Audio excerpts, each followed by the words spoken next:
সেখানে কিন্তু আমরা কোনো গ্যাস অনুসন্ধান করি নাই। আমার পাশে মিয়ানমার আর ইন্ডিয়া কিন্তু সেখান থেকে গ্যাস তুলতেছে। এলএনজি ছাড়া এই মুহূর্তে আগামী 1-2 বছর এটা সাস্টেন করতে পারবে না। এখন এই যে সিএনজি পাম্পের দীর্ঘ লাইন, এর জন্য আপনাদেরকে অভিযুক্ত করা হয় অনেক ক্ষেত্রে, সেটি কেন? সিএনজি স্টেশনগুলো আলটিমেটলি বন্ধ করে দিতে হবে। বোতল রিফিল করতেছে, টাকা কি তার পকেটের টাকা নাকি? সর্বশেষ এই গভর্নমেন্ট আসার পরে জুন মাসে যে বিদ্যুতের মূল্যটা বাড়ছে, এটা আমাকে একটু দুঃখের সাথেই বলতে হয় যে এই বৃদ্ধিটা অনেক বেশি হয়ে গেছে। একবারে আমার কাছে আসছে গ্যাস চুরি করার জন্য, তো তারা নিজেরাই তো এগুলি চুরি করায়। তো এখানে তো কোটি কোটি টাকার গ্যাস চলে যাচ্ছে। এই ইলেকট্রিক গাড়ি আপনি যে চার্জ দিবেন, আপনার বিদ্যুৎ কোথায়?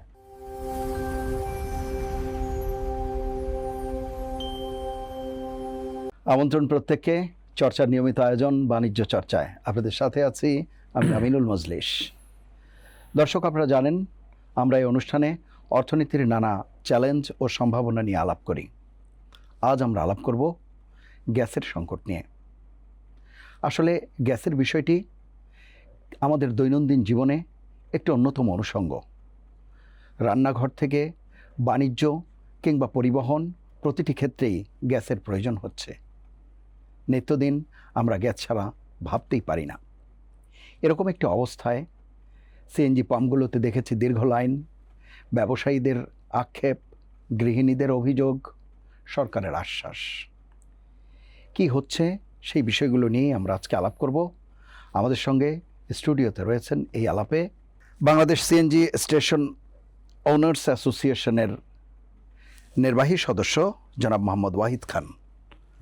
ওয়াহিদ খান, আপনাকে ধন্যবাদ আমাদের অনুষ্ঠানে আসবার জন্য এবং অসংখ্য কৃতজ্ঞতা। আপনি ব্যস্ততার মধ্যেও আমাদেরকে সময় দিয়েছেন।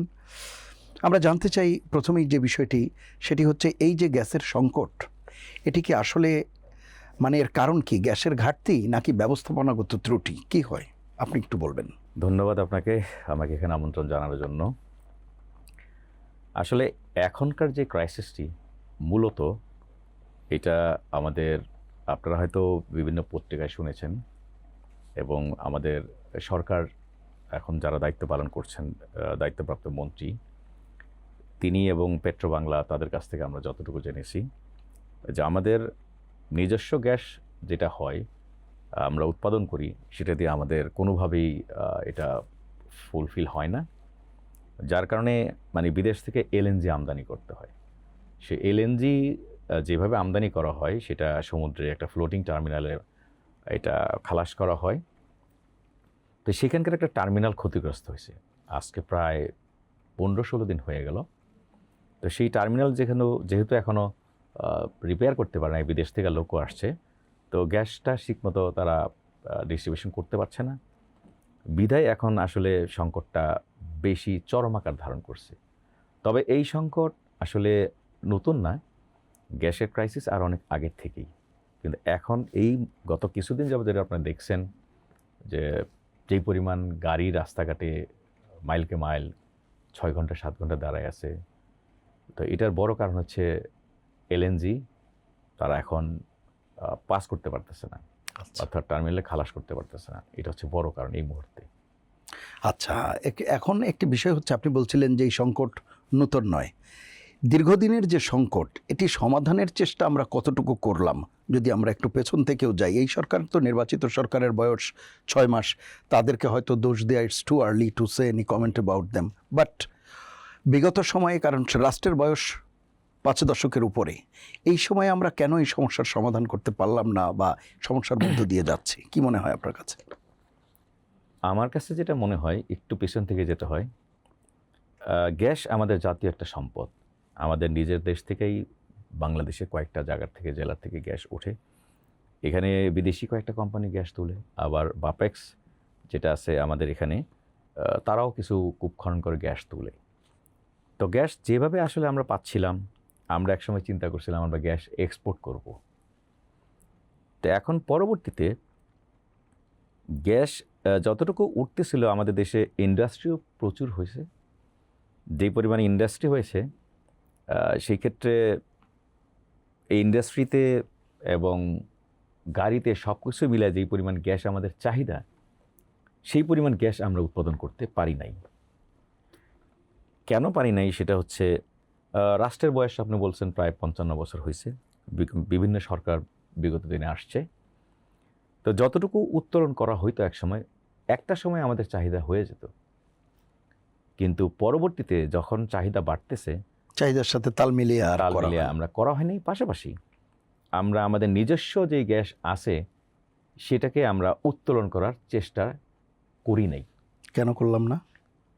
এটা মনে হচ্ছে একটা সময় আমার মনে হয়, যেটা 2014-15 পরের দিকে হবে, 15-16 দিকে সম্ভবত, যে আমাদের গ্যাস আসলে যেভাবে মাইনিং করা দরকার, বিভিন্ন কোম্পানির দায়িত্ব দেওয়া দরকার যে আমাদের গ্যাসটা আমরা তুলি, কিন্তু সেদিকে না যেয়ে যারা দায়িত্বে ছিলেন তখন সরকারের, তারা কি চিন্তা করছেন জানি না, এই এলএনজি আমদানির কথা তারা চিন্তা করলেন।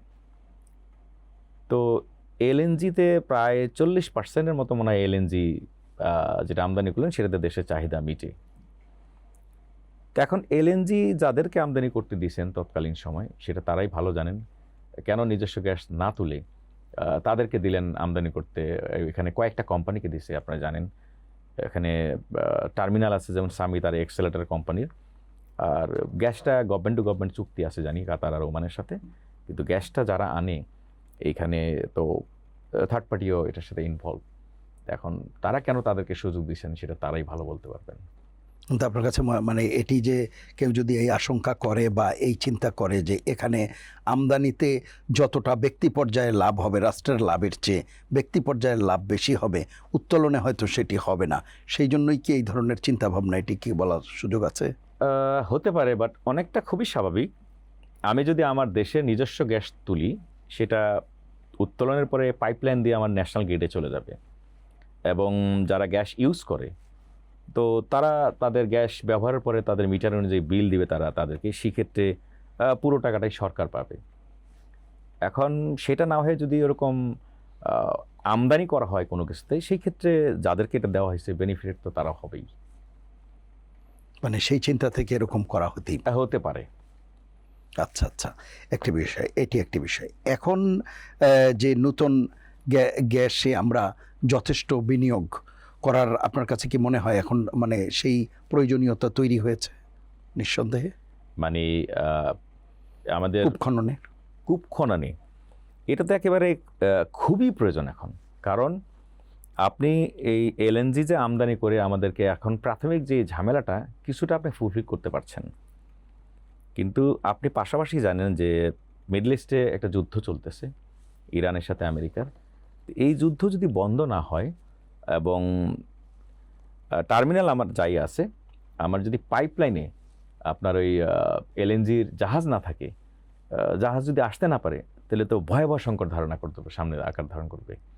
সেই ক্ষেত্রে আমাদের নিজস্ব যে গ্যাস আছে, আমার জানা মতে কয়েকটা জেলায় আপনারা জানেন, আমার দেখা মতে আরও কয়েকটা জেলায় বাকি আছে, এখানে মানে আমরা এখনও সন্ধান করি নাই। আমাদের উত্তর পাশে এই শেরপুর, হালুয়াঘাট, নেত্রকোনার এই পাশটা কিছুটা পাহাড় বেষ্টিত এলাকা আছে। তো এইখানে যদি সরকার কঠিনভাবে গ্যাস উত্তোলন করার জন্য প্রচেষ্টা চালায়, পয়সা খরচ করে, তা আমরা এখানেও কিছু গ্যাস পেতে পারি। এবং আর যেখানে আছে, যেগুলি আছে, এগুলোতে যদি আরও জোরালোভাবে চেষ্টা করা হয়, তাহলে আমার দেশের সম্পদ দিয়ে আমি চলতে পারবো, ধরুন আমদানি নির্ভর হওয়া লাগবে না, বৈদেশিক মুদ্রা আমাদের বাঁচবে। এইটা এখন খুবই প্রয়োজন আমাদের এক্সপ্লোর করা। আচ্ছা, আর এই যে গার্মেন্টস বলেন, সেরামিক ইন্ডাস্ট্রি বলেন, বা অন্যান্য যে কোনো ইন্ডাস্ট্রির কথাই আমি বলি, সব ইন্ডাস্ট্রিতেই তো এখন গ্যাস লাগছে, এবং গ্যাসের চাপ যখন কম হচ্ছে তখন মানে কোন কোন ক্ষতিগুলো আপনার কাছে মনে হচ্ছে এই সময় তৈরি হচ্ছে, অর্থনৈতিক ক্ষতি?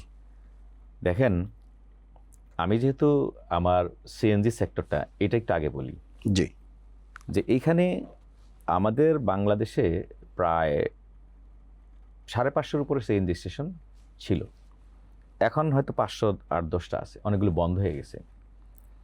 এখানে আমরা যখন স্টেশনগুলো করি, তো আমি যে এরিয়ায় করি, তিতাসের এরিয়ায়, আমার হয়তো কারো বাখরাবাদ, কারো কর্ণফুলী, কারো জালালাবাদ, সিলেট, তো সরকারের সাথে আমরা চুক্তি করে নিছি আমাকে 15 PSI প্রেসারে গ্যাস দিবে।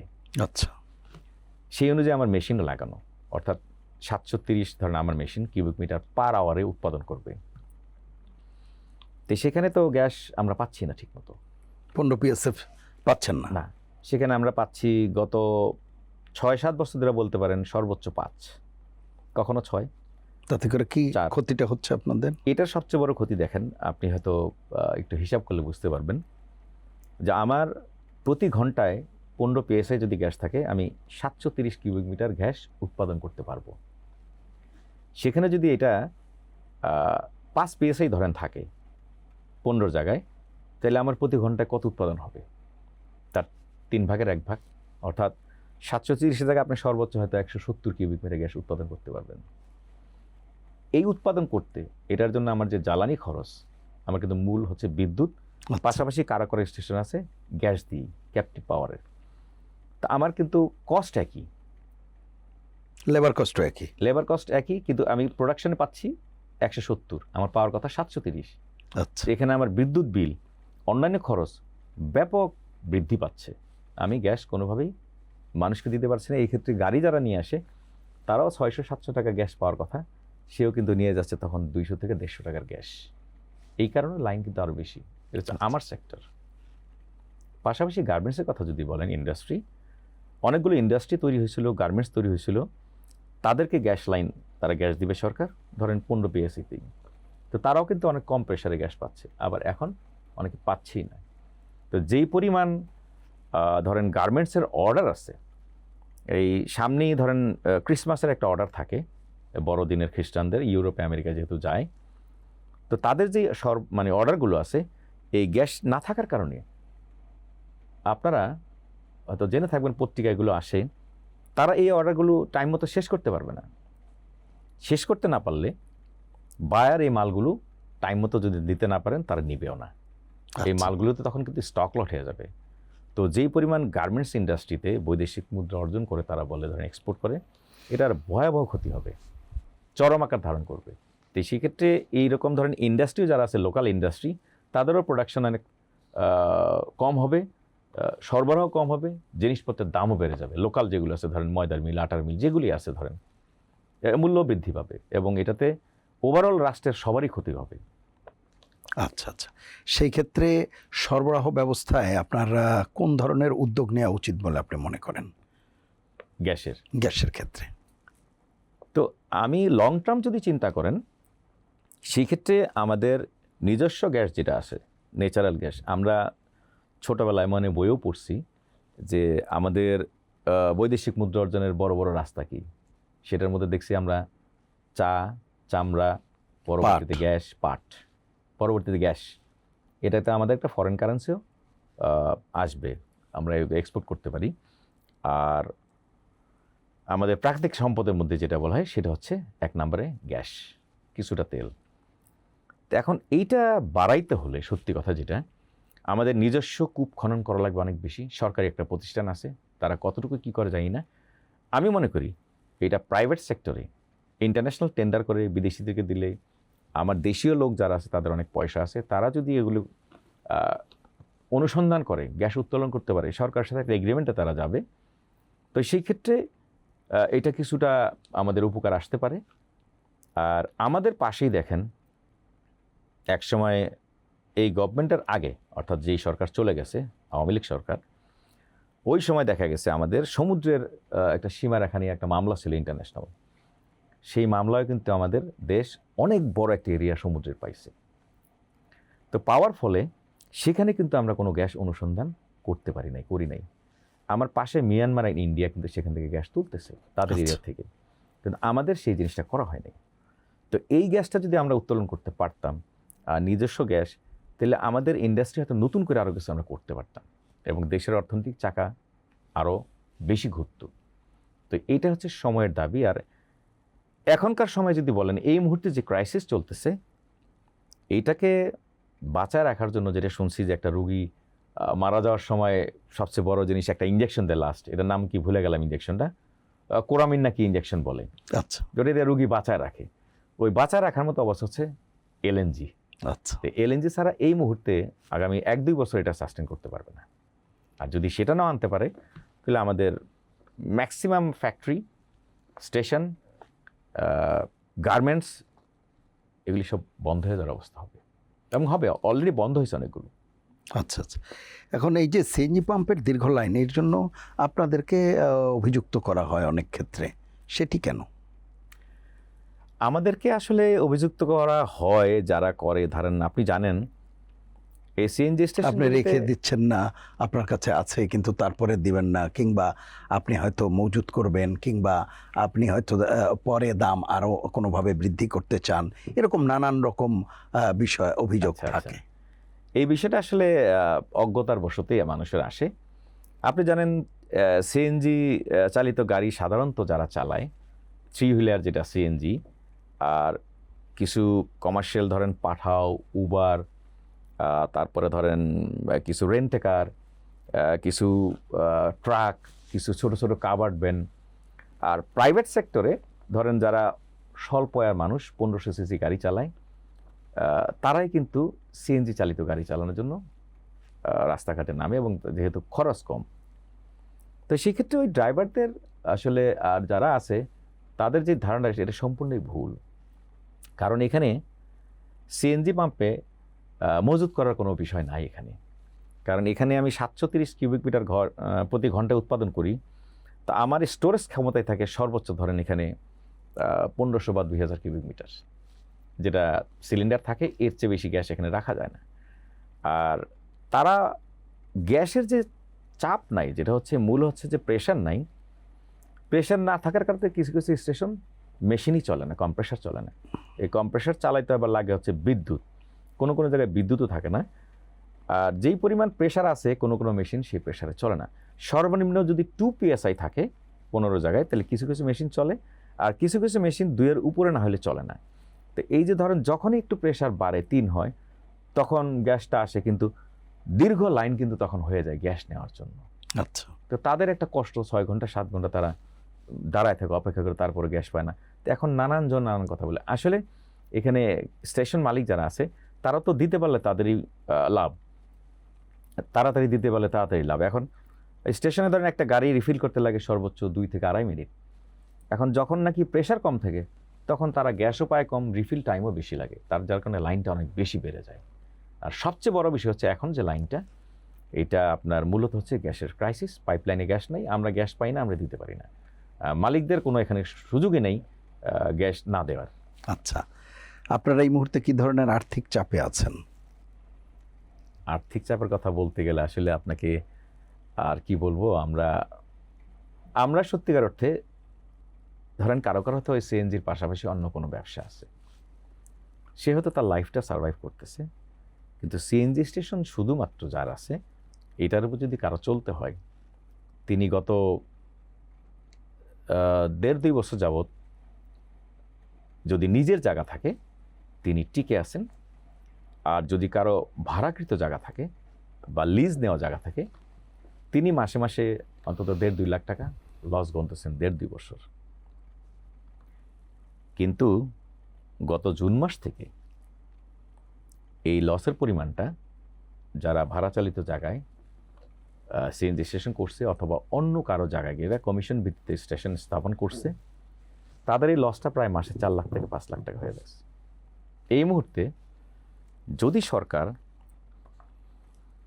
সঠিকভাবে গ্যাস সরবরাহ না করে, আর স্টেশন যারা স্থাপন করছে তাদের যে সরকার কর্তৃক নির্ধারিত একটা কমিশন আছে, এটাকে না বাড়িয়ে দেয়, পুনর্বিবেচনা না করে, তাহলে এই স্টেশনগুলো বন্ধ করে দিতে হবে। আর নিজের জায়গা যারা আছে সে কোনো রকম টিকে থাকবে, স্টাফদের স্যালারি দিয়ে খরচ, কিন্তু উনি পকেটে কোনো 1 টাকা ভরতে পারবে না। আপনি বলতে পারেন এটার কারণ কি? এটা সবচেয়ে বড় কারণ হচ্ছে, প্রথমত হচ্ছে আমার গ্যাসের পাইপলাইনে প্রেশার অনেক কম। দ্বিতীয় হচ্ছে এই কমিশনটা সরকার কর্তৃক নির্ধারিত, অর্থাৎ সরকার একটা দামে আমাকে গ্যাস দিবে, ফিড গ্যাস যেটাকে বলে, আর আমি এটাকে সিএনজি উৎপাদন করে মেশিন দিয়ে, কম্প্রেসার দিয়ে আমি যে বিক্রি করব, সেটা একটা রেট সরকার কর্তৃক নির্ধারণ করা। তো বর্তমানে আমাদের কমিশন আছে 8 টাকা প্রতি কিউবিক মিটার গ্যাস। তো সেখানে 1 কিউবিক মিটার গ্যাস উৎপাদন করতে, যেটা আমার ধরেন এক সময় 2014 সালে বা 12 সালে 1 টাকা 30 পয়সা বা 1.5 টাকা লাগতো, এটা উৎপাদন করতে এখন আমাদের কিছু কিছু জায়গায় যেহেতু এখানে পল্লী বিদ্যুৎ আছে, ডেস্কো আছে, ডিপিডিসি আছে, তাদের প্রাইসিংয়ে কিছু পার্থক্য আছে। সেই হিসাব করে মানে সর্বোচ্চ এটা প্রায় 5.90 থেকে 6 টাকা পর্যন্ত চলে গেছে আচ্ছা, 1 কিলোমিটার উৎপাদন করতে। এখন দেখেন আমার কমিশন হচ্ছে 8 টাকা। তা আমার জায়গার ভাড়া, স্টাফ স্যালারি, বিভিন্ন রকম স্পেয়ার পার্টসের মূল্য, এগুলো বিভিন্ন লাইসেন্স, এগুলো সব কিছু দিয়ে এই 2 টাকার ভিতরে আরও 1.5 টাকা থেকে 2 টাকা ভরতে হচ্ছে। তো এখন এই স্টেশনগুলো যদি সরকার এই মালিকদের যে একটা দাবি আছে এই কমিশনটা বৃদ্ধি না করে দেয়, তাহলে এই স্টেশনগুলো সব বন্ধ হয়ে যাবে। আর বন্ধ হলে এটার ইম্প্যাক্ট কী হবে, এটা মনে হয় আমার চেয়ে আপনি হয়তো আরও ভালো কিছু বুঝতে পারবেন। কারণ এটার উপর নির্ভরশীল সত্যি কথা বলতে গেলে এদেশের সিএনজি 3 হুইলার যেটা, এইটা প্লাস উবার পাঠাও, এবং যারা প্রাইভেট গাড়ির ড্রাইভার, ধরেন আপনার গাড়ি গ্যাসে চালান, সেও তো একজন ড্রাইভার, সে বেতন পায় আপনার কাছ থেকে। বেশ কিছু ট্রাক, কাভার্ড ভ্যান, এগুলো ট্রাকে চলে। এইভাবে একটা হিসাব করে দেখা যায় প্রায় 50 থেকে 60 হাজার ড্রাইভার চাকরি করে এই সিএনজি চালিত গাড়িতে। এই সব কিছুগুলি মিলিয়ে এখানে যদি ধরেন তাদের পরিবারে 4 জন করে মানুষ থাকে, তাহলে মিনিমাম ধরেন 2 থেকে 2.5 লাখ লোক। তো এই 2.5 লক্ষ লোক যারা চাকরি করে খাচ্ছিল এই গাড়ি চালায়, যদি এটা বন্ধ হয়ে যায় সিএনজি স্টেশন, তারা এত দাম দিয়ে তেল কিনে এগুলি চালাতে পারবে না। তো সেক্ষেত্রে প্রায় 3 লাখ লোকের খাবারের কিন্তু জোগাড় বন্ধ হয়ে যাবে, যে এটা কঠিন একটা পরিস্থিতি। তো সেই ক্ষেত্রে যদি সরকার নিরবিচ্ছিন্নভাবে গ্যাসটাও দেয় এবং মালিক যারা স্টেশন স্থাপন করছে তাদের ন্যায্য মানে যে দাবি আছে কমিশন সেটাও দেয়, তাহলে এই মানুষগুলো বাঁচবে যারা স্টেশন স্থাপন করছে। একটা স্টেশনের মানে ক্ষেত্রভেদ 12 কোটি, 15 কোটি, 10 কোটি, গড়ে প্রায় 6,000 কোটি টাকার মতো বিনিয়োগ এই সিএনজি সেক্টরে। আচ্ছা। এটা সরকার কি বিবেচনায় নেবে, সরকারের দায়িত্ব।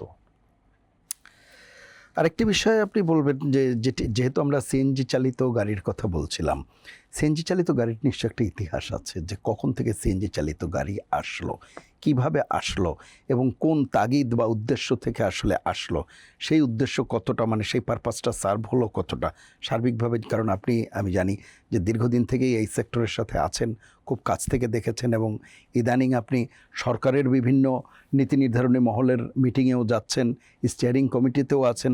আপনার কাছে একটু শুনতে চাই সেই পেছনের গল্পটাও। আপনাকে অসংখ্য ধন্যবাদ যে অনেক ভালো একটা প্রসঙ্গ আনছেন, প্রশ্ন করছেন আপনি। আসলে আমি এইটার সাথে আসলেই সত্যি প্রথম দিক থেকে জড়িত। তো তৎকালীন যে সরকার ছিলেন রাষ্ট্রে, তারাই এই উদ্যোগটা প্রথম নিয়েছেন 2001 সালে। আচ্ছা। প্রেক্ষাপটটা যেটা ছিল আপনার মনে আছে 2000 সালে বা 1998 সালে, সর্বশেষ 2001 সাল পর্যন্ত আমরা যখন ঢাকা শহরে চলতাম, আমরা এক জায়গা থেকে এক জায়গায় যেতাম, এত গাড়ি ছিল না, বাস ছিল, কিছু কিছু ধরেন বেবি ট্যাক্সি ছিল, এটা কথা মনে আছে কিনা? জি, বেবি ট্যাক্সি, 3 চাকার বেবি ট্যাক্সি, এই সিএনজির মতোই, জাস্ট কালারটা ভিন্ন, হলুদ কালো। টেম্পো ছিল। হ্যাঁ, এই বেবি ট্যাক্সিগুলো যখন চলতো, এটা যখন রাস্তা দিয়ে যেত অথবা আপনি বেবি ট্যাক্সিতে বসতেন, আপনি নিজে কিন্তু চোখ ডলতেন এটার ধোঁয়ায়। রাইট। আপনি চোখ ডলতেন, আমি ডলছি, এবং পাশে দিয়ে যদি কোনো লোক যায় তারা অনেক সময় মানে শ্বাস নিতে কষ্ট হতো। ঢাকা শহরে যদি সিগন্যাল পড়তো ওইখানে আর দাঁড়ানো যেত না, এই চোখ জ্বলা এই অবস্থা ছিল। তো এই বেবি ট্যাক্সির যে মানে জ্বালানি ছিল সেটা কিন্তু অকটেন বা পেট্রোল। ওইটা দিয়ে যে পরিবেশের একটা অবস্থা ছিল ঢাকা শহরে, তো পাশাপাশি তেলেরও একটা ক্রাইসিস ছিল, আমদানি করা লাগতো তেল। তো আমাদের দেশে যেহেতু গ্যাস আছে, তো এটা তৎকালীন সময়ে গভর্নমেন্ট হয়তো অন্য কোনো দেশে দেখে আসছে যে ওই দেশে তো গ্যাস দিয়ে গাড়ি চালায়।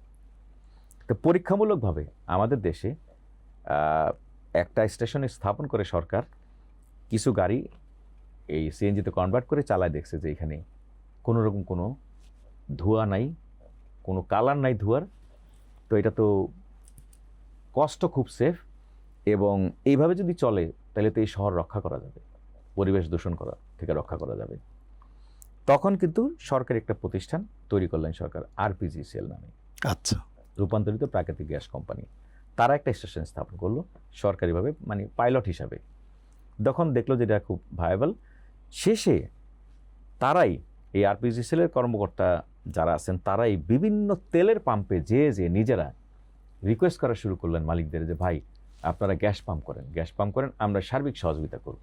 আচ্ছা, এইটাতে পরিবেশ রক্ষা হবে এবং আপনাদের প্রফিটও হবে, এবং আপনার আমাদের দেশের গ্যাস দিয়ে আমরা এটা চালাতে পারবো, আমাদের বিদেশ থেকে তেল আমদানি করা লাগবে না।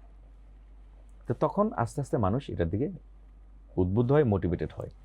তো ওর মধ্যে আমিও একজন। আচ্ছা, আমার সেটা কত সালে? তেলের পাম্প তখন ছিল না, বাট তখন সরকারি উদ্যোগে বেশ কিছু জায়গা রোডস অ্যান্ড হাইওয়েজ থেকে লিজ দেয়, যারা চাচ্ছিল তাদের দিয়েছেন ওই সময়, তৎকালীন সময় 2001 সালে আচ্ছা, এটা স্টার্ট হইল। তৎকালীন সময় বর্তমানে যারা ক্ষমতায় আছেন, বিএনপি সরকার, তারাই ছিলেন ক্ষমতায় তখন, বেগম ম্যাডাম খালেদা জিয়া, ওনার উদ্যোগে সিএনজিটা চালু হয় দেশে। আচ্ছা, আচ্ছা, আচ্ছা। এরপর থেকে এখন পর্যন্ত সেটি চলছে, এবং সেই জায়গাতে মানে আমি বলছিলাম যে উদ্দেশ্য নিয়ে হলো, সেই উদ্দেশ্যের সাথে বর্তমানের সঙ্গতি কেমন দেখছেন, বা হ্যাঁ, কতটা সেই উদ্দেশ্য সফল হলো? জি। তো ওইটা শুরু হওয়ার পরে তাদের অনেক কষ্ট করা লাগছে, এই রূপান্তরিত প্রাকৃতিক গ্যাস কোম্পানির। তখন এটার অফিস ছিল ওই তিতাস গ্যাসের এখানেই, আচ্ছা, কারণ বাজারে। তখন এখন যে অফিস নিকুঞ্জে, সেখানে ছিল না। তো তারা অনেক জায়গায় জায়গায় গেছেন, মানুষকে বুঝাইছেন। তো এক পর্যায়ে পেট্রোল পাম্পের পরে যখন সরকার সার্কুলার দিয়েছে কিছু জায়গায় এরকম দিবে রোডস অ্যান্ড হাইওয়েজের আশেপাশে, ঢাকার বাইরেও এক্সপান্ড করবে, তখন বেশ কিছু মানুষ তখন এই জায়গাগুলো অ্যালটমেন্ট নিয়ে স্টেশন স্থাপন করে, ব্যাংক লোন নিয়ে অনেক টাকা দিয়ে। তো আমার মনে আছে তখন, শুনে খুব আশ্চর্য হবেন, আমি আরেকজন একটা স্টেশনে তেলের পাম্প, তার সাথে কথা বলে আমরা রাজি হলাম, তারাও রাজি হলো। একটা কমিশন ভিত্তিতে আমরা এখানে করবো, মানে বিজনেসটা আমরা স্টার্ট করব, তাদের একটা জায়গার জন্য কমিশন পাবে আচ্ছা, পার কিউবিকে। তখন আমি নিজে হাতে লিখে, কলমে লিখে একটা দরখাস্ত করি আরপিজিসিএল বরাবর, আচ্ছা, এবং একটা ডিজাইন দেওয়া লাগে। আমি নিজে পেন্সিল দিয়ে একটা ডিজাইন করলাম যে এখানে আমার বিল্ডিং, এখানে আমার ডিসপেন্সার, আর এদিক দিয়ে গাড়িগুলো আসবে। আমি দরখাস্তটা সাবমিট করছি। 3 দিন পরে আমাকে ফোন দিছে, আপনার লাইসেন্স হয়ে গেছে, সিএনজি স্টেশন কাম কনভার্সন স্টেশন সহ। আচ্ছা, সেই সময় আর কোনো কিছু চাইনি, এটা দিয়ে আমার হয়ে গেছে। পরবর্তীতে যদিও ধরেন ওই যে পুলিশের একটা পারমিশন নেওয়া লাগছে, আর আমাদের তিতাস গ্যাসের একটা এনওসি ওরা দিয়ে দিছে, এনওসি দেখা তারা গ্যাস দিতে পারবে। এই 2-3টা কাগজই তখন লাগছে এই স্টেশন স্থাপন করতে। এরপরে স্টেশন স্থাপন হইল, গ্যাসের মূল্য সরকার একটা নির্ধারণ করে দিল, বাইং সেলিং, এটা চলতে থাকলো, অল্প কমিশনিং। শুরুর দিকে কেউ প্রফিট করতে পারে নাই, 2-3 বছর পর্যন্ত ওয়েট করা লাগছে, কারণ গাড়ি ওই পরিমাণ কনভার্সন হয়নি, কারা নিয়ে সিএনজি গ্যাস। আচ্ছা, এটাতেও অনেক উদ্বুদ্ধ করছে মানুষকে যে আপনারা দেখতেছে এটা সাশ্রয়। তখন এই কনভার্সন সেন্টারগুলো আগে আসছে, এই অকটেন গাড়িগুলো তখন কনভার্সন হয়েছে। ইভেন কিছু ডিজেল চালিত ট্রাক, বড় বড় কাভার ভ্যান, সেগুলোও কিন্তু সরকারি উদ্যোগে উদ্বুদ্ধ করার কারণে তারা সিএনজিতে কনভার্ট করছে। তো সেই ক্ষেত্রে দেখা গেছে যে একটা পর্যায়ে সরকার সম্ভবত 2003-এর দিকে বা 4-এর দিকে হতে পারে, এক্স্যাক্টলি সাল মনে নাই, এই টো স্ট্রোক ইঞ্জিন অর্থাৎ বেবি ট্যাক্সি যেটা, এটা টোটালি নিষিদ্ধ করে দিল, ঢাকায় এটা চলতে পারবে না। টো স্ট্রোক ইঞ্জিন, এই ইঞ্জিনের যে গাড়িগুলো আছে বেবি ট্যাক্সি, এগুলো ঢাকা শহরের বাইরে বিভিন্ন জায়গায় ছড়ায় গেল। তখন এই শহরটা মানুষ নিঃশ্বাস নিতে পারছে প্রাণ খুলে, যে পরিবেশ বান্ধব সিএনজি যে বলছে, এটা পরিবেশের কোনোরকম কোনো হ্যাম্পার করে না, মানুষের কোনো ধোঁয়া নাই, চোখ জ্বলে না, কোনো কিছু নাই। তো এইটা এখনো পর্যন্ত আপনার সিএনজি চালিত যে গাড়িগুলো আছে সেটা ভালো অবস্থা আছে। তবে একটা পর্যায়ে যখন মানুষ ডিজেল চালিত গাড়িগুলো সিএনজি করছে, তো তাদের তো ঢাকা চিটাগাং যেতে হলে অনেক গ্যাস লাগে, লম্বা সময় বাসও অনেক চলছে সিএনজিতে। যখন দেখা যায় আসলে গ্যাসের প্রেশার কমে যাচ্ছে, একটা গাড়ি গ্যাস রিফিল করতে অনেক টাইম লাগে, তখন তারা অনেকে আবার কিছু কিছু গাড়ি, বাস মানে গণপরিবহন প্লাস ট্রাক, তারা আবার এই সিএনজি সিলিন্ডারগুলো খুলে আবার গাড়ির হেড চেঞ্জ করে তারা আবার সেই ডিজেলে চলে গেছে, অথবা কেউ অকটেনে চলে গেছে। তো এখানেও তারা কিন্তু ক্ষতিগ্রস্ত হয়েছে। আচ্ছা, এটি একটি বিষয়। আর একটা বিষয় যে আপনি বলছিলেন যে বর্তমানে আপনাদের যে অবস্থা, সেই জায়গায় তো আপনারা গভর্নমেন্টের সাথে দেখা করেছেন, কিছু প্রস্তাবনাও বোধহয় আপনাদের আছে, সেই বিষয়টাকে একটু আলোকপাত করবেন কিনা? দেখুন, আমাদের এই বিষয়টা একেবারে নতুন না, এখন না। তৎকালীন যে সরকার ছিলেন, তো সেই সময় আমাদের আসলে স্টার্টটা, আমাদের দুরবস্থাটা কিন্তু শুরু হয় 13-14 সালের দিকে। আচ্ছা। গ্যাসের চাপ কম, আমরা গ্যাস কম পাচ্ছি, এবং পাশাপাশি আমাদের অনেক কিছুর মূল্য বৃদ্ধি হচ্ছে। তো সেক্ষেত্রে আমরা তখন থেকেই বিভিন্নভাবে মন্ত্রণালয়ে চিঠি দিছি, তারা আপনাদের আমাদের- কর্ণপাত করেনি? কমিশনটা যাতে অ্যাডজাস্ট করা হয়, কারণ মূল্য অনেক বেড়ে গেছে, ডলার প্লাস আপনার বিদ্যুতের মূল্য বাড়ছে তখন। কিন্তু তারা পরবর্তীতে আমাদের বিষয়টা মূল্যায়ন করে মন্ত্রণালয় একটা সুপারিশও করছিলেন 2013 সালে, আচ্ছা। যে আমাদের কমিশনটা 2 টাকা 98 পয়সা বৃদ্ধি করা প্রয়োজন, 8 টাকার জায়গায় 7 টাকা, তখন ছিল 7 টাকা, 7 টাকার জায়গায় 2 টাকা 98 পয়সা। এটা করে মন্ত্রণালয়ের তৎকালীন, আমার নামটা যদি বলতে পারি, একজন জি দেখ। উপসচিবের একটা চিঠিতে আমার কাছে মনে আছে যে সেই সময় তারা চিঠি দিলেন যে 2 টাকা 98 পয়সা বৃদ্ধি করে পুনর্নির্ধারণ করা যেতে পারে। সুপারিশ করলেন বার্ককে, যারা নাকি তেল গ্যাসের মূল্য বৃদ্ধি গণশুনানি করে। তো সেটা তখন তৎকালীন একজন 2013 সালের 31শে ডিসেম্বর একজন উপসচিব, তিনি সাইন করে চিঠি দিয়েছিলেন, এটিএম মোস্তফা কামাল। তো সেটার কোনো কিছু তখনও পর্যন্ত হয়নি, 14 সালে হয়নি।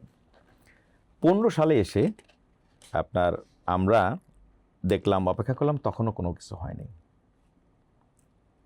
তারপরে 16 সালে আমাদের অবস্থা এতই খারাপ হয়ে গেল যে আমরা পাচ্ছি না, তখন কিন্তু আমরা একটা কর্মসূচি ঘোষণা করছিলাম, আচ্ছা। যে সরকারকে একটা আলটিমেটাম দিয়ে। তো শেষে যে আমাদের যৌক্তিক যে জিনিসটা মন্ত্রণালয় সুপারিশ করছে, সেটা আপনারা কেন বাস্তবায়ন করতেছেন না, আমরা তো লসে আছি। তো শেষে তখন তারা একটা পরবর্তীতে আমাদের কর্মসূচির কারণে 3টা মন্ত্রণালয় মিলে, সেটা হচ্ছে বিদ্যুৎ জ্বালানি, আর হচ্ছে আপনার ওই শ্রম কর্মসংস্থান, আর একটা হচ্ছে রোডস অ্যান্ড হাইওয়েজ, তারা একসাথে মিলে মিটিং করে আমাদেরকে আশ্বস্ত করলেন যে না, আপনাদের বিষয়টা যৌক্তিক, এটা দেখছি আমরা, আপনাদের এটা করা হবে। জি।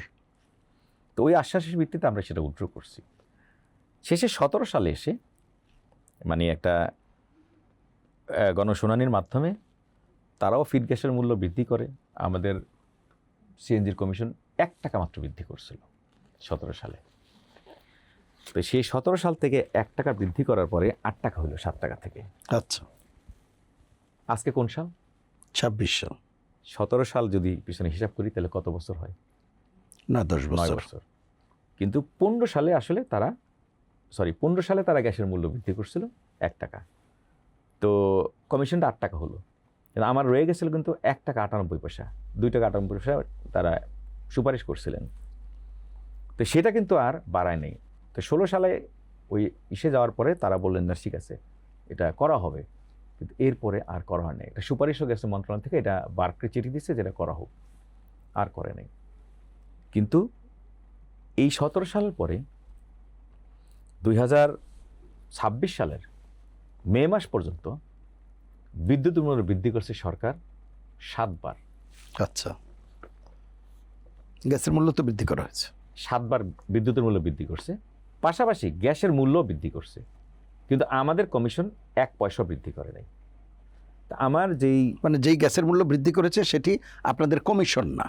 না, গ্যাসের মূল্য বৃদ্ধি করছে সে আবাসিক পর্যায়ে, বাণিজ্যিক পর্যায়ে না, এই সিএনজিটা বৃদ্ধি করছে সরকার, বৃদ্ধি করছে। ধরেন 15 সালে যেই আপনার এটা নির্ধারণ করে রাখছে, আমার যতটুকু মনে পড়ে, আপনার 2015 সালে পরে সর্বশেষ সরকার গ্যাসের মূল্য বৃদ্ধি করে 2017 সালে, সেখানে 38 টাকা হচ্ছে বিক্রয় মূল্য ছিল, আর আমাদের ফিড গ্যাসের মূল্য দেওয়া ছিল 30 টাকা, 8 টাকা। এরপর আরেক দফা বৃদ্ধি করে, সেটা হচ্ছে আপনার সর্বশেষ যেটা বৃদ্ধি করছে সেটা হচ্ছে আপনার 2019 সালে আচ্ছা, 43 টাকা যারা নাকি ইউজার অর্থাৎ গ্যাস কিনে নেবেন, আর আমাদেরকে দিবে 35 টাকায়, কিন্তু কমিশন কিন্তু 8 টাকাই। এই 8 টাকা কিন্তু ছিল 2015-তে, এবং 2019-এ এসে সেই 8 টাকাই ছিল, কিন্তু গ্যাসের মূল্য এর মধ্যে 2বার বৃদ্ধি করছে। এবং সর্বশেষে তো গ্যাসের মূল্য বৃদ্ধি করা এটা হয়েছে গ্রাহক পর্যায়ে, গ্রাহক পর্যায়ে। কিন্তু আমাদের কমিশন ফিক্সড, কারণ আমাদের বাইং অ্যান্ড সেলিং দুইটাই সরকার নির্ধারিত। কিন্তু এই গ্যাসটা উৎপাদন করতে আমার তো শিল্প, আমি কিনি ফিড গ্যাস, আমার এই কম্প্রেসারে আমার ধরেন স্টেশনে একটা 160 কিলোওয়াটের একটা মোটরই আছে শুধু, আচ্ছা, এই মোটর ঘুরে, তো এইটাকে কম্প্রেস করে গ্যাস বানায়। আমার কমিশন একই আছে, 7বার মূল্য বৃদ্ধি করছে।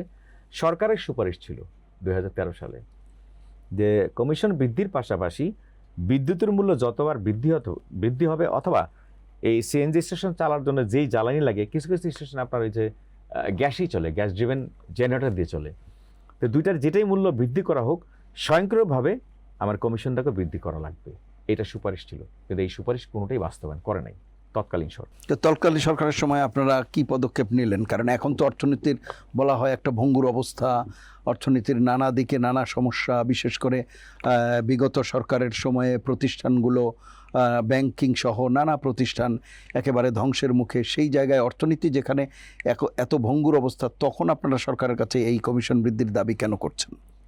খুব ভালো প্রশ্ন করছেন আপনি।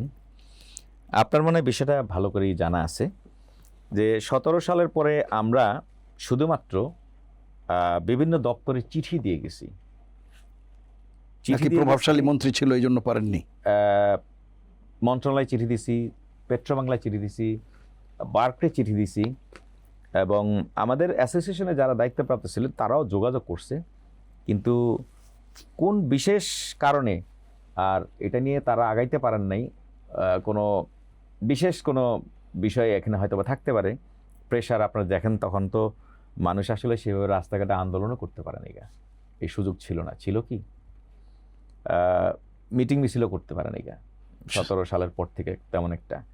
আর আমরা তো ধরেন ব্যবসা বিনিয়োগ করছি, আমরা ব্যবসায়ী, এটা তো তাদের কিছু আসে যায় না। বিনিয়োগ করাইছেন এক সময়, কারণ আমাদের বিষয় নিয়ে তাদের চিন্তা করার কোনো কারণ ছিল না, এবং পাশাপাশি তারা বরং অন্য মানুষকে এলএনজি বা অন্যান্য গ্যাস আমদানি করার, এলপিজি, আপনি জানেন কোন কোন কোম্পানি এলপিজি আমদানি করে, এইসব এদেশের সব বড় বড় মাথাওয়ালা ব্যবসায়ী তারা। এখন আমাকে বলতে গেলে হয়তো আমার বলতে হবে রাগ হইয়া যে তারা অনেক বড় ব্যবসায়ী বলেন, কিন্তু তার কি সে নিজের টাকায় ব্যবসায়ী বড় ব্যবসায়ী? টাকা কি তার নিজের? এই যে ধরেন এত বড় একটা প্রজেক্ট করছে, ধরেন এলপিজি সে আমদানি করতেছে বা একটা স্টেশন বানাইছে, বোতল রিফিল করতেছে, টাকা কি তার পকেটের টাকা নাকি? সে টাকা তো ব্যাংকের থেকে নিচ্ছে, ব্যাংকের থেকে নিয়ে সে এটা ব্যবসা করতেছে, একটা রেটে আনতেছে, একটা রেটে বিক্রি করতেছে। তারপরে দেখেন বাজারে মূল্য কিন্তু একরকম থাকে না, সরকার নির্ধারণ করে, কিন্তু তারা কিন্তু তাদের কোনো কিছু মূল্যায়ন করে না। আর আমরা কেন তখন পারি না? দেখেন আমাদের লোকজন চেষ্টা করছে যারা দায়িত্বে ছিলেন, কিন্তু আমরা যে স্ট্রাইক করতে যাওয়ার অবস্থা হইতে গেলে তো দেখা যাচ্ছে চারিদিক থেকে ফোন আইসা বিভিন্ন সংস্থা দেখা যাচ্ছে কারো তুলে নিয়ে যাবে বা কিছু একটা করতেছে, হুমকি ধুমকি অনেক ছিল। তো তখন বিভিন্ন গোয়েন্দা সংস্থা, হ্যাঁ, তারাও তো ধরেন আছে, যাকে দিয়ে হোক তাদেরকে দিয়ে তারা চেষ্টা করছে, ধমক দিছে হয়তো বা উপর থেকে কেউ, যেটা তোমরা করবা না খবরদার। তাহলে আমাদের নিয়ে তারা চিন্তা করে নাই, রাস্তায় নামতে পারে নাই।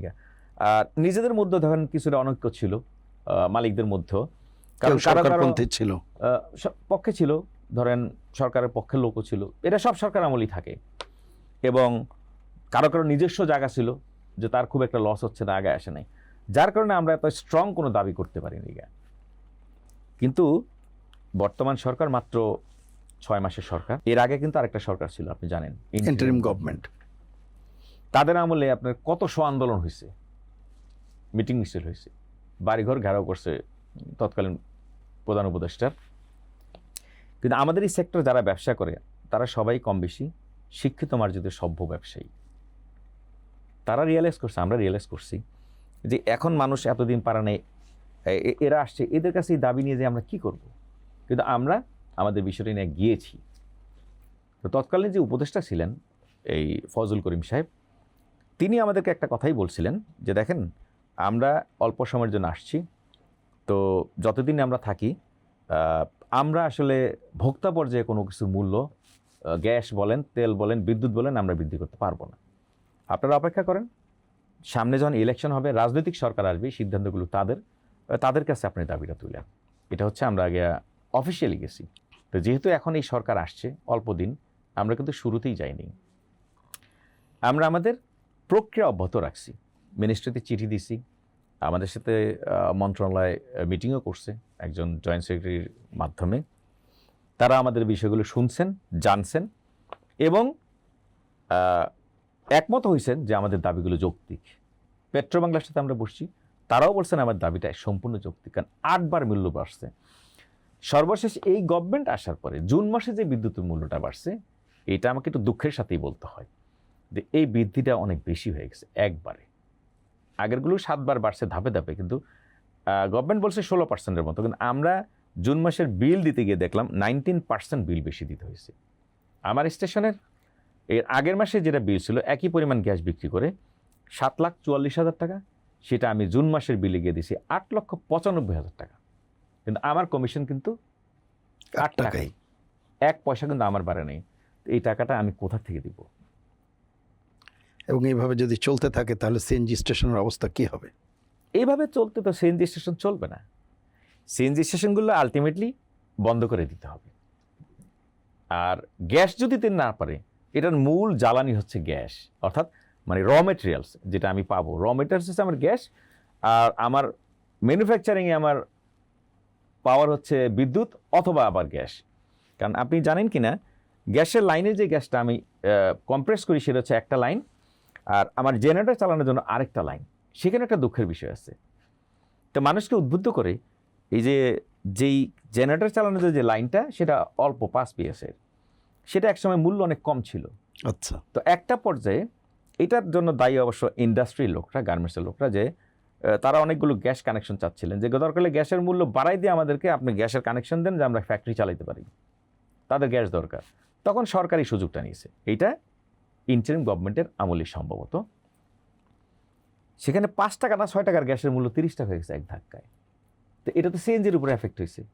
তো তার উৎপাদন কষ্ট ছিল 5 টাকা বা 6 টাকা, সেটা এখন তাকে দিতে হচ্ছে 30 টাকা এই উৎপাদন করতে। আর আমার হচ্ছে বিদ্যুৎ, আমার 1 টাকা 50 পয়সা লাগতো বিদ্যুৎ উৎপাদন করতে, তখন সেটা এখন দাঁড়াইছে আমার 5 টাকা 90 পয়সা থেকে 6 টাকা। তা আমি কিভাবে আমরা সার্ভাইভ করব? আর আমাদের দাবিগুলো নিয়ে যেখানেই গেছি সবাই বলছে যৌক্তিক, বাট ইমপ্লিমেন্ট কেউ করছে না, বাস্তবায়ন করছে না।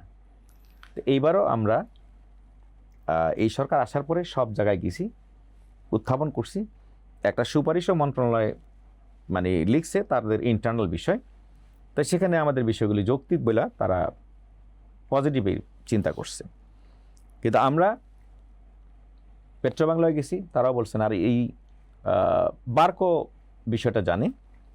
সত্যিকার অর্থে এই যে গ্যাস সেক্টরে সরকার যে গ্যাস দেয় বিভিন্ন ইন্ডাস্ট্রিতে, সিএনজি পাম্পগুলিতে, এই সিএনজি পাম্পগুলিতে কোনো রকম গ্যাস আসলে চুরি করার কোনো সুযোগ থাকে না। যেই কটা গ্যাস কোম্পানি আছে, দেশের মোট গ্যাসের 4% ইউজ করে সিএনজি স্টেশন, এবং সবচেয়ে বেশি রেভিনিউটা কালেকশন করে এই সিএনজি সেক্টর থেকে, ইন্ডাস্ট্রি থেকে না। আচ্ছা, কারণ 100% বিলটা দেয়। 1 মাসের বিল দেরি হলে পরের মাসে লাইন কেটে দেয়, কারোর সাধ্য থাকে না চালানোর জন্য। আমরা লাইনে গ্যাস নিয়ে বিক্রি করে তাদেরকে টাকা দিয়ে দিই। এবং সবচেয়ে বেশি রেট হচ্ছে সিএনজির, 35 টাকা সিএনজির বিক্রয়, মানে সরকারের বিক্রয় মূল্য। আর ইন্ডাস্ট্রিতে অন্যান্য জায়গায় বিক্রয় মূল্য হচ্ছে সর্বোচ্চ 30 টাকা। প্রতি ঘনমিটারে সে আমার কাছ থেকে 5 টাকা বেশি পায়, একই গ্যাসই তো। তো সবচেয়ে বেশি প্রফিট তো গভর্নমেন্ট করে সিএনজি সেক্টর থেকে। তাহলে তাকে নিয়ে কেন তারা এত অবহেলা করবেন? আর এই সেক্টর যদি না টিকে থাকে, আমি আপনাকে একটু আগে একটা হিসাব দিলাম, 50,000-এর উপরে ড্রাইভার, তার ফ্যামিলিতে 5 জন করে লোক থাকলেও প্রায় 2.5 লক্ষ লোকের খাবারের জোগাড় হবে এই টাকা দিয়ে। তো সেটা যদি বন্ধ হয়ে যায়, তো এর চেয়ে আর রাষ্ট্রের মানে মানুষগুলো কোথায় যাবে আমরা জানি না।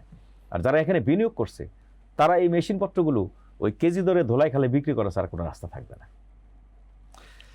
আচ্ছা, আপনি তো বলছিলেন এই ঘাটতির কথা, সরবরাহের কথা, গভর্নমেন্টের নীতি নির্ধারণের কথা, কিন্তু আমরা সিস্টেম লসের কথা বলি, দুর্নীতির কথা বলি, মিটারে বিভিন্নভাবে গ্যাস নিয়ে যাওয়ার কথা বলি, এই আলাপগুলোকে একটু করবেন কিনা? অবশ্যই এই বিষয়টা তো খুবই গুরুত্বপূর্ণ। আমাদের দেশে ধরেন এটার অথরিটি তো ধরেন পেট্রোবাংলা, তো এখন সিএনজিটা হচ্ছে আরপিজিসিএল, আর ওভারঅল সব জায়গায় পেট্রোবাংলাই দেখেন, বাট তেল গ্যাস সব কিছু তাদের আন্ডারে। Titas gas, Bakhrabad gas, Karnaphuli gas, Jalalabad gas, তারপরে আছে পশ্চিমবঙ্গ গ্যাস, আর এদিকে সুন্দরবন। এই যে ডিস্ট্রিবিউশন কোম্পানিগুলো, তারা তো সরকারের কাছ থেকে একটা রেটে গ্যাস নেয়, এই পেট্রোবাংলার কাছ থেকে নিয়ে তারা আমাদের কাছে বা ইন্ডাস্ট্রির কাছে একটা রেটে বিক্রি করে। তো বিক্রি করে তারা তো প্রফিট করে বিক্রি করে। তো এই বিক্রয় থেকে প্রফিটে যে টাকা হয়, এই টাকা দিয়ে তো তাদের কর্মচারী বেতন টেতন, মানে যারা স্টাফ আছে সব কিছু দেওয়ার পরেও তাদের এখানে প্রফিট থাকার কথা। কিন্তু দেখা যাচ্ছে যে এই গ্যাস কোম্পানিগুলো তাদের লস আর লসই দেখাচ্ছে সরকারকে। তো কেন লস হচ্ছে? তারা অনেক সময় বলে যে সিস্টেম লস। সিস্টেম লস বলতে আসলে কি বোঝায়? তা আমরা যেটা দেখছি ফাইন্ড আউট করে, যে একবার একটা শুনানিতে, মানে তিতাস গ্যাসের একটা মূল্য বৃদ্ধি হবে, আমার সুযোগ হয়েছিল যে ওই বারকারি শুনানিতে আমি অংশগ্রহণ করতে পারছিলাম। আমাকে মাইক দিয়েছিলেন, 25% ডিভিডেন্ড দিবে এই তিতাস গ্যাসের আপনার ওই শেয়ার হোল্ডার, যেটা কিন্তু শেয়ার মার্কেট আছে। জি। তো ডিভিডেন্ড দিতে গেলে তাদের এই গ্যাসের মূল্য বৃদ্ধি করা ছাড়া তারা পারবে না, তাদের লস হচ্ছে। কেন লস আমি তুলে ধরছিলাম, যে আমি তখন বলেছিলাম যে দেখেন, সেই কথাই আপনাকে বলছি, যে আপনারা যেভাবে গ্যাসের সংযোগ দিচ্ছেন মানুষের বাড়িতে, আপনাদের কিছু দুর্নীতিবাজ কর্মচারী এবং কন্ট্রাক্টর প্রাইভেট, তারা মিলে আপনি যতটুকু লাইন দিয়েছেন তার থেকে আরও কিলোমিটার বাই কিলোমিটার পাইপ নিজেরা সংযোগ করে বাসাবাড়িতে ফ্রি অফ কস্টে গ্যাস চালাচ্ছে। এই টাকা তো আপনি পাচ্ছেন না, আপনি বিল পাচ্ছেন না। ওই লাইনম্যান পাচ্ছে, কন্ট্রাক্টর পাচ্ছে। কন্ট্রাক্টর ইনস্টলেশন করে দিয়েছে, তার কাজ শেষ, উনি টাকা পাইছে। কিন্তু এই টাকাগুলো কে নেয়? এই তিতাস গ্যাস, জালালাবাদ, বাখরাবাদ গ্যাসের যারা নিম্ন শ্রেণীর কর্মচারী আছে, তারাই এই টাকাগুলো নিচ্ছে। এবং এই নিচ্ছে বিধায় আপনার বড় একটা অংশ গ্যাস বিনা পয়সায় থেকে চলে যাচ্ছে, চুরি হচ্ছে, এই টাকা আপনি পাচ্ছেন না। তা আমি আপনার সাজেশন করছিলাম যে আপনারা টিম করেন, ম্যাজিস্ট্রেট দেন, যেইখানে এরকম অবৈধ গ্যাস পাইপলাইন আছে আর আপনাদের কোন কর্মচারী এটার সাথে জড়িত ফাইন্ড আউট করে তাদের শাস্তি দেন, আর কানেকশনগুলো আপনারা সব অফ করে দেন। আপনার 25% না, আপনি 30%-এর উপরে আপনি ডিভিডেন্ড দিতে পারবেন। এটা শোনার পরে তৎকালীন যে এমডি ছিল, সে আমাকে আলাদা করে ডাকছে, ভাই আসেন একটু কথা বলি আর কি। যে আমি বললাম এগুলো আপনারা বন্ধ করেন। আমার কাছে আসছে গ্যাস চুরি করার জন্য, আমার স্টেশনে আসছে লোক, পাঠাইছেন কেউ যে আমি এরকম করে দিতে পারবো, আপনার বিল কম আসবে। তা আমার যদি বিল কম আসে, আমার পকেটে টাকা আসবে, সরকারের কি টাকা যাবে? তো তারা নিজেরাই তো এগুলি চুরি করায়। পাশাপাশি দেখেন, মানে তিতাসের অফিস থেকে তিতাস আরো যারা আসছে, তিতাস, বাখরাবাদ, জালালাবাদ, তাদের নিজস্ব কর্মচারী কিছু জড়িত। আমি একটা বাস্তব উদাহরণ আপনাকে দিই, উদাহরণ মানে প্র্যাকটিক্যাল আমার সামনে যেটা ঘটলো। আমার বাসা যে এরিয়াতে, সরকার কিছু নীতিমালার বিষয় দেখেন, যে 2015 সালে পার্মানেন্টলি গ্যাসের লাইন সংযোগ বন্ধ করে দিল, কিন্তু প্রায় 600 কোটি টাকার মানুষের ডিমান্ড নোট নেওয়া ছিল সরকারের কাছে প্রাইভেট সেক্টরে বাসা বাড়িতে। তা আমার বাসা হচ্ছে 8 নাম্বার, আমার পাশে 6 নাম্বার, তারপরটা 10 নাম্বার উত্তরায় একটা বাড়ির নাম্বার বললাম, আচ্ছা সেক্টর নাই বললাম। 6 নম্বর বাড়ি, 8 নম্বর বাড়ি, 10 নম্বর বাড়ি, না দুইটা একটা নাম্বার পর বাড়ি হয়। তো সেখানে 2টা রোডের বাসায় গ্যাস আছে সংযোগ দেয়া। আমার বাসারে 2015 সালে আমার ডিমান্ড নোট টাকা পয়সার আগে জমা দেওয়া, জাস্ট ডিমান্ড নোট হয়েছে, রাস্তা থেকে লাইন সংযোগ করে একটা রাইজার বসায় রেখে গেছেন, এবং পরবর্তীতে আমার বইটা দিয়ে যায়নি, তিতাস গ্যাসের লোকরে কন্ট্রাক্টর সহ। আচ্ছা, কিন্তু বলছে আপনারা গ্যাস চালাইতে থাকেন, আমরা মিটারটা দিয়ে গেলাম। আমার বাসায় দেখা গেছে 1-1.5 বছর গ্যাস চালাইছে সবকটা ফ্ল্যাটে। হঠাৎ একদিন তিতাসের লোকজন আসছে, আইসা বলতেছে যে আপনাদের বইয়ের বিল দেন। কারণ বাসায় ছিল না, অনেকে বলছে কোথা থেকে দিব, আমরা তো বই পাইনি। তারপরে বই পাইনি, গ্যাস চালাচ্ছেন, আপনাদের লোকে তো বলে গেছে চালাইতে, বই দিয়ে যাবেন, বই আর দেয় নেই। তখন তারা রাইজার টাইজার খুলে নিয়ে চলে গেল, বুঝেন। যাওয়ার পরে আমি নিজে আসলাম, আসার পরে বললাম যে কী করা যায়, দেখেন আমি তো বিল দিতে চাই, I want to pay, we want to pay, মাসে মাসে 900 টাকা বিল আপনি নিয়ে যান, যত মাসের টাকাটা আমি কোথায় দিব, গভর্নমেন্টে কাকে দিব, এটা আমরা বলতে পারি না। পরে নিয়ে গেল, কিছুক্ষণ পর একজন ফোন দিল, আপনি একটু আসেন, একটা কথা বলি। বলছে আপনাদের তো এই 1.5-2 বছরে আপনাদের প্রায় 2 লাখ টাকার উপরে বিল হয় সব মিলে, তা কাজ করেন আপনারা কিছু টাকা পয়সা তাদেরকে দেন, এটা ঠিক হয়ে যাবে। বললাম তো কী করতে হবে, কত টাকা, 1.5 লাখ টাকা দেন। শেষে এটা 80,000 টাকা নেগোসিয়েশন হলো। 80,000 টাকা তাদেরকে দেওয়ার পরে ঠিক আছে নিয়ে যান, আর আমরা চিন্তা করবো আমরা কী করব। পরে বললো যে আপনারা লাগাই দিয়ে যাই, অসুবিধা নেই, আপনারা লাগান। তো আপনারা কাজ করেন, বিলটা সবারই বাসার থেকে 900 টাকা করে তুলে রাখেন, 6 মাস পর পর আমাদের কোনো লোক আসবে, কাগজে বিল দেওয়া যাবে না, আসলে টাকাটা দিয়ে দিন। আমি শুনে রাখলাম, ঠিক আছে লাগাই দিয়ে যান। এখন তা আমি পরে বললাম যে চিন্তা করলাম যে আমি টাকা দিব আপনাদেরকে আর গ্যাস চালাবো সরকারের, আর আপনাদের লস খালি মানুষকে দেখাচ্ছেন, তো এইরকম চুরি আপনারা কত জায়গায় করতেছেন। তো পরে আমরা ডিসিশন নিয়ে বললাম যে আমরা একটা সিঙ্গেল ডে আর এই গ্যাস চালাবো না। আমাকে যেহেতু বই দেয় নাই সরকার, তা আমরা পরে সব বন্ধ করে দিয়ে 5টা সিলিন্ডার 6টা সিলিন্ডার কিনে দিয়ে আমরা এলপিজি সিলিন্ডার এখনও চালাচ্ছি। এরকম একটা উদাহরণ দিলাম আমার চোখের সামনে, সারা বাংলাদেশে এরকম আছে হাজার হাজার গ্যাস চুরি হচ্ছে। বস্তিগুলির কথা বলেন, এই করাইল বস্তি, অমুক বস্তি, যখন পাইপলাইন দিয়ে নিচে দিয়ে গ্যাস নিয়ে ওখানে গ্যাস চালায়, একটা বাসায় তো গ্যাসের বই নাই, মিটার নাই, তো এখানে তো কোটি কোটি টাকার গ্যাস চলে যাচ্ছে। এটা দেখার জন্য কার দায়িত্ব? সরকারের দায়িত্ব। সরকার কি দেখতে পারতেছে? তাইলে আমাদের কি বলতে হবে যে থ্রু দ্যাম সরকারের উপরে এটার সাথে কেউ না কেউ জড়িত। এবং আমরা দেখছি এই বিষয়গুলো যখন যে সরকার আসে, ওই সরকারের সাথে সংশ্লিষ্ট যে লোকগুলো আছে তাদেরকে আসলে বেসিক্যালি কোনো দল নাই, তারা ওই জায়গাতে গিয়ে আশ্রয় নেয়, যে কোনোভাবে তাদেরকে স্যাটিসফাইড করে এইভাবে এখনও চালাচ্ছে,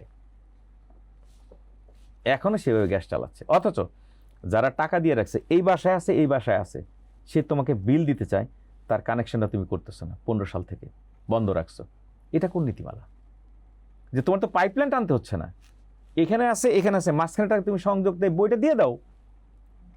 কিন্তু এই অবৈধভাবে তো মানে শত শত কোটি টাকার গ্যাস পুরে ফেলতেছে, আর যারা বিল দিতে চাচ্ছে তাদেরকে সংযোগ দিচ্ছে না। তাহলে এটা কেমন নীতি? এইভাবে চলতে থাকলে তো আসলে আমরা কি উন্নতি করবো? কিছুই করতে পারবো না। আমরা অনুষ্ঠানের শেষের দিকে এসেছি। দর্শকদের উদ্দেশ্যে যদি কিছু বলতে চান বা আপনার কোনো কথা থাকে একটু বলবেন। আসলে সত্যিকার অর্থে আমার কাছে যেটা মনে হয়, আমরা যারা সাধারণ মানুষ, এদেশে সাধারণ নাগরিক, যারা কম বেশি কিছুটা হলে নীতি আদর্শ নিয়ে চলতে চাই, আমার কাছে মনে হয় আমরা একেবারে একটা তেলাপোকার মতো। এদেশে যখন একটা চেয়ার থাকে, ওই চেয়ারে যাওয়ার জন্য যারা বিভিন্ন সময় দৌড়ঝাঁপ করে, মানুষের কাছে যায়, দাঁড়ে দাঁড়ে যায়, ভিক্ষা চায়, ভোট ভিক্ষা চায়, যে আমাদেরকে ভোট দেন আমরা এটা করে দেব, তারাও একসময় এই লাইন থাকে। যখন ওই জায়গাটা যেয়ে বসে, তখন তারা ভিন্ন মানুষ হয়ে যায়। এই জনগণের কথা তাদের কোনো চিন্তা থাকে না, তাদের মনেই থাকে না, কোনোভাবেই তারা মনে করে না। তখন তারা হচ্ছে রাজা, আমরা হচ্ছি প্রজা, অথচ আমার টাকা দিয়ে তার সব চলতে হয়।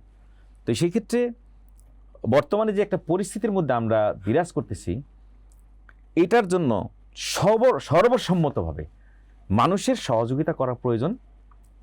এখানে দল মত নির্বিশেষেই এই পরিস্থিতি উত্তরণের জন্য সবার একসাথে কাজ করা উচিত। সেই ক্ষেত্রে মানুষের দরকার দেশপ্রেম। আমাদের মধ্যে দেশপ্রেম নাই, আমরা নিজেদের প্রেম বিশ্বাসী। আর সরকারের প্রতি আমার সবচেয়ে শেষ একটা কথা হচ্ছে, যেই সরকারই আসছে তারা আমাদের এমন একটা অবস্থা করে রাখছে, সিএনজি স্টেশনকে, এরকম আরও কিছু আছে, এটা একটু খারাপ ভাষায় বলতে হয়, হয়তো দর্শক হয়তো বিরক্ত হবে শুনলে। যে এক্সাম্পল, আপনার ওয়াইফ আছে, 2টা বাচ্চা আছে, তো এদের লালন পালন করছেন, ভরণ পোষণ দিচ্ছেন আপনি। এখন আপনি নতুন করে আরেকটা বিয়ে করার জন্য একটা নতুন বউ নিয়ে আসলেন, তো নতুন বউরে সব কিছু করতে দিতে যাইয়া, সুবিধা দিতে যাইয়া, আপনার এই 2টা সন্তান আর বউরে কেমনি গলা টিপা মেরে ফেলবেন? অ্যাজ এ হিউম্যান বিং আপনি কি পারেন? তা আমাদের অবস্থাটা কিন্তু তাই।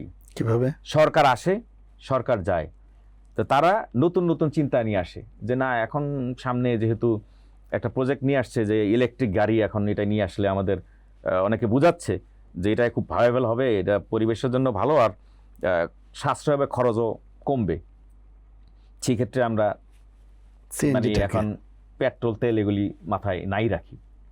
তো বিষয়টা হচ্ছে ওরকম যে নতুন বউ আর পূর্বের সন্তান, আর হচ্ছে নতুন বউ হচ্ছে এটা। কিন্তু মাই কোশ্চেন ইজ দ্যাট, আপনি যদি ধরেন ইলেকট্রিক গাড়ি দেশে নিয়ে আসেন, ইলেকট্রিক গাড়ি চালান, আই ডোন্ট মাইন্ড, ভালো, কিন্তু এই ইলেকট্রিক গাড়ি আপনি যে চার্জ দিবেন, আপনার বিদ্যুৎ কোথায়, কোথায় চার্জ করবেন, কি দিয়ে চার্জ করবেন, এটাই চিন্তা করছেন আপনি?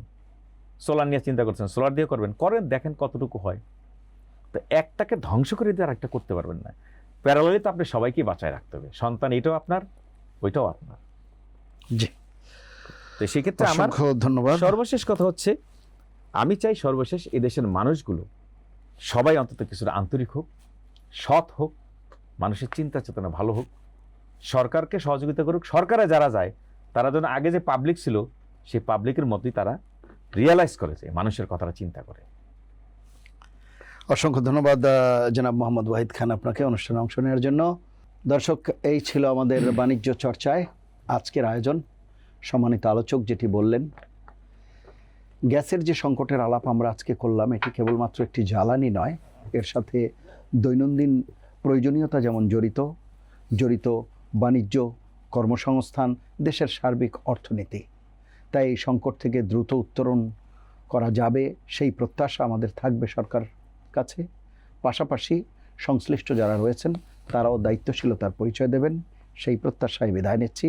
সবাই ভালো থাকবেন, সুস্থ থাকবেন, আশা করি চর্চার সঙ্গেই থাকবেন। আল্লাহ হাফেজ।